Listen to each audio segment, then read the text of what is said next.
안녕하세요. 김동섭입니다. 9월 8일 아침 시황 하도록 하겠습니다.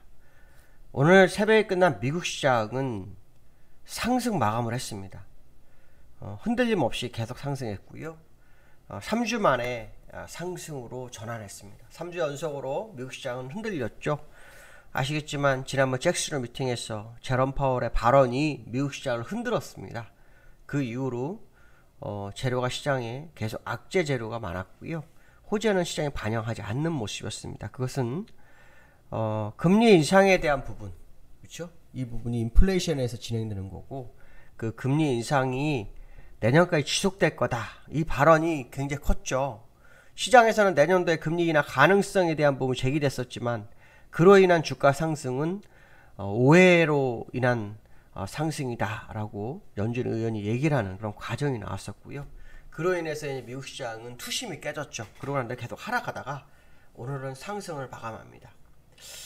우리나라가 오늘 만기인데요. 딱 만기 전날 상승하네요. 어저께 옵션 포지션에서 기관이 상방을 일부 열어놓고 끝나는 게 요거 또 가나? 라는 생각도 일부는 했지만 여전히 기술적으로 굉장히 어려운 자리에 미국 시장이 있는데요. 오늘 미국 상승은 그렇게 좋아 보이지 않습니다. 왜냐하면 기술적으로 굉장히 어려운 자리에서 올라왔기 때문에 추세 반전으로 보는 거 아니야? 뭐 이런 생각을 해서는 안 되고요.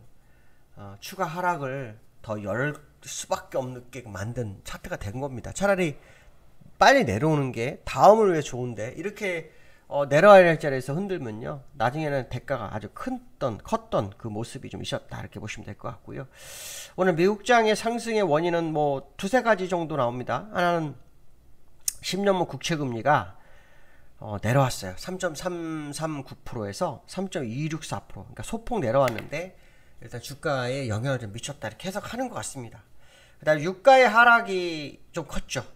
5.7% 하락해서 81불이 나온 거죠. 그러니까 1월 이후로 최저치를 기록할 정도로 많이 빠진 유가로 인해서 인플레이션 잦아지는 거 아닌가 이러는 거 생각을 하고 있는 건데요. 사실은 경기 침체 우려가 크죠. 경기 침체 우려가 유가를 하락으로 이끄는 상황이다.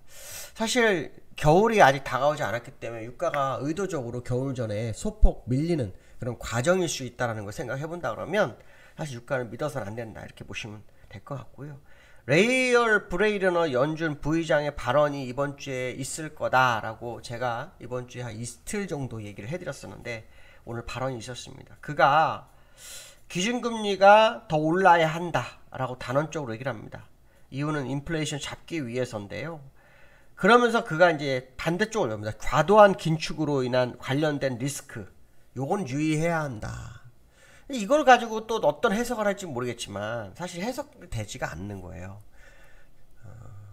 과도한 긴축을 해서 리스크가 생겼을 때는 금리 인하 할 수도 있어, 이런 해석은 안 되거든요. 다만 연준이 그 부분도 염려는 하고 있더라. 이게 이제 키포인트였는데 그게 시장 10년물 국제 하락 유가의 하락을 유도하는 뭐 이런 상황이 아니었을까라는 생각을 좀 해봐야 될 것 같습니다. 분명한 것은 뭐냐면 미국이 금리 인상은 지속될 거라는 것이 중요한 거고요.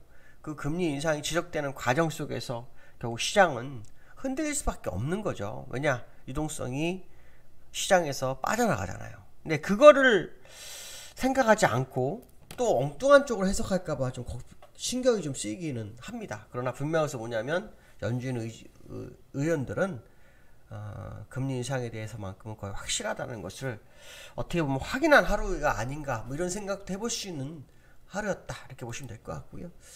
지금 보시면 나스닥 2%, 다우가 1.4% 상승을 했잖아요. 이 기술적으로 보면 제가 이제 여기서 이렇게 올라오는 건 아니거든요. 제가 한 번은 올라올 수 있습니다. 그러나 그것이 이 격에는 하락 이걸도 높일 수 있습니다. 아마 그 얘기를 제가 몇 번 했어요. 이 아침 시황에서도요. 근데 이제 제가 왜 이 말씀 드리냐면 사실은 이렇게 내려가가지고 이 정도까지 와서 이렇게 가는 게 제일 좋거든요. 근데 여기서 이렇게 올라오면 여기에 대한 저항이 엄청나게 생기기 때문에 상승이 매우 제한되면서 다시 밀리는 확률이 굉장히 높거든요. 그러니까 지금은 차라리 반등을 안 하는 게 더 나은 거거든요. 근데 반등을 해버리는 그런 상황이다라고 보시면 될 것 같고요. 나스닥 종합도 마찬가지죠. 여기서 지금 올라오지 말아야 할 때로 올라왔어요. 이게 추세를 뚫고 가는 그런 자리는 아니죠. 이걸 뚫고 가기 위해서는 재료가 정말 좋아야 돼요. 근데 그 재료가 아시겠지만 금리 인하나 금리 동결이거나 둘 중에 하나거든요. 더 이상 상승을 안 하거나. 그 외에는 사실 미국 시장을 끌어줄 만한 재료가 없어요. 다른 재료 가지고는 유동성이 메말라가는 것을 이겨낼 수는 없어요. 그러니까 지금 상승을 가지고 추세 반전이라고 생각하고 시장을 접근하는 것은 굉장히 위험한 발상이라는 것만큼 아시면 될 것 같고요. 그 다음에 두 번째로는요, 삼성전자가 2년 전 주가로 되돌아갔어요. 아시겠지만 어제 삼성전자가 엄청난 외국인의 매도가 있었어요. 삼성전자를 보시면 외국인들 어떻게 450만 주, 기관도 100만 주, 개인만 567만 주를 샀어요.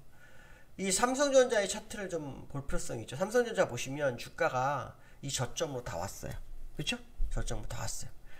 이 2년 전으로 되돌아간 주가가 바닥일 거냐 아니냐, 이게 굉장히 중요하겠죠.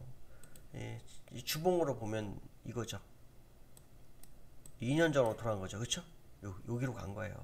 근데 2년 전 주가는 여기가 아니라 여기죠. 여기 요 정도죠. 평당 51,000원. 그러니까 아직도 사실은 50,000원대지만 아직도 2년 때 저가에 비해서는 높은 거죠. 2년 전 저가로 보면 높은 거예요. 그렇죠? 왜냐면 우리 2022년도, 2021년도, 그 다음에 2년 전 2022년도잖아요. 2022년도의 고가는 63,000원, 저가는 42,000원이에요. 그럼 53,000원, 42,000원 중간값은 53,000원이에요. 그러니까 그 당시에 평균가까지는 아직 내려가지 않은 거죠. 평균가까지 가는지를 봐야 되겠죠. 아마 시장에서는 이거 쌍바닥을 보고 삼성전자를 사라고 하실 것 같은데, 글쎄요. 이게 진짜 될지 안 될지는 좀 지켜봐야 되겠죠. 쌍바닥이 될지 안 될지는 좀 더 봐야 됩니다. 왜냐하면 이 월봉의 위치가 너무나 다르거든요. 월봉의 위치가 다르게 되면 그걸 또 해석하는 바가 굉장히 다를 수 있다라는 거죠. 특히 개인들이 너무나 많이 썼어요. 이 쌍바닥에는 수급에 대한 균형도 나오거든요. 그러니까 수급의 균형이 좋아야 이게 쌍바닥을 탈피할 수가 있어요. 근데 수급의 균형이 좋지 않으면 쌍바닥은 의미가 없거든요. 오히려 반등시 물량을 더 매도하는 그런 누군가가 나타날 수밖에 없는 구조로 가기 때문에 삼성전자 쉽지가 않죠. 그리고 어저께 뉴스에서 대만에서 우리나라에 약 7조 정도를 투자를 하려고 했어. 반도체 투자를 목적으로 하고 있었는데 미국 상무부 장관이 그들을 설득해갖고 미국으로 투자를 유치했다 그러거든요. 이게 또 우리나라 반도체 시장, 뭐 삼성전자나 뭐 SK 하이닉스나 영향을 좀 미치는지도 한번 봐야 돼요. 그러니까 요즘 왜냐면 삼성전자가 계속 빠지는 데는 그만한 이유가 있거든요. 또 그럼으로 인해서 리스크가 점점 커지는 상황, 그 다음에 잠깐 불안해지는 상황이 연출되기 때문에 빠지는 거기 때문에 한번 그들의 흐름을 좀 보실 필요성이 있겠다, 이 말씀 해드리고 싶고요. 그 다음에 세 번째로는 원달러가 여기에서 거의 1390원 본 것 같거든요, 제가 기억으로. 근데 이제 여기에서 밀려서 끝났어요. 1370원대 후반에서 끝났는데, 지금 이거가 이 1400원 위협하냐, 뭐 누구는 1500원 갈 거다 이 얘기를 하고 있는데요. 일단 저는 1480원까지 목표치를 보고 있어요. 일단 원달러가 추가 하락을 하기에는 조금 부담스럽다고 전 보거든요. 원달러는 어차피 지금 가야 할 길을 가고 있는 과정으로 좀 보고 있고요. 지금 뭐 1320원대 밑으로 떨어지지 않고는 추세를 돌리기는 어렵다고 봐요. 그러니까 결론적으로 말하면 지금 이 원달러는 잠깐 숨죽인 정도였을 뿐이다. 그러나 오늘 우리나라가 열렸을 때 본장에서 원달러가 더 셌거든요, 계속. 그래서 본장에서 흐름을 또 한번 다시 확인하는 상황이 돼야 될 거다, 이 말씀 해드리고 싶습니다. 오늘 만개예요. 어저께 제가 상방으로 우리 회원들한테는 기관이 얼마까지 열려 있었다, 이 얘기를 했었고요. 하방으로 깨지면 초전박살 날 수도 있다, 이 얘기를 했었는데 결국 기관 상방 연쪽으로 갈 수는 있어요. 오늘 시가 상승해서. 근데 중요한 건 뭐냐면 쿼드러블은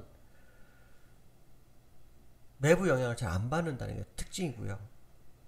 또 하나는 뭐냐면 외국인 선물 매도가 엄청났었다라는 거예요. 오늘 아시겠지만 만기 결제하기도 하죠. 롤오버 하기도 하지만 결제도 합니다. 그래서 그들이 오늘 어떤 모습을 보이는지 한번 보실 필요성이 있습니다. 그래서 그것들을 한번 확인하는 하루가 돼야 되겠다, 이 말씀 드리고 싶습니다. 오늘 여기까지 하겠습니다. 감사합니다.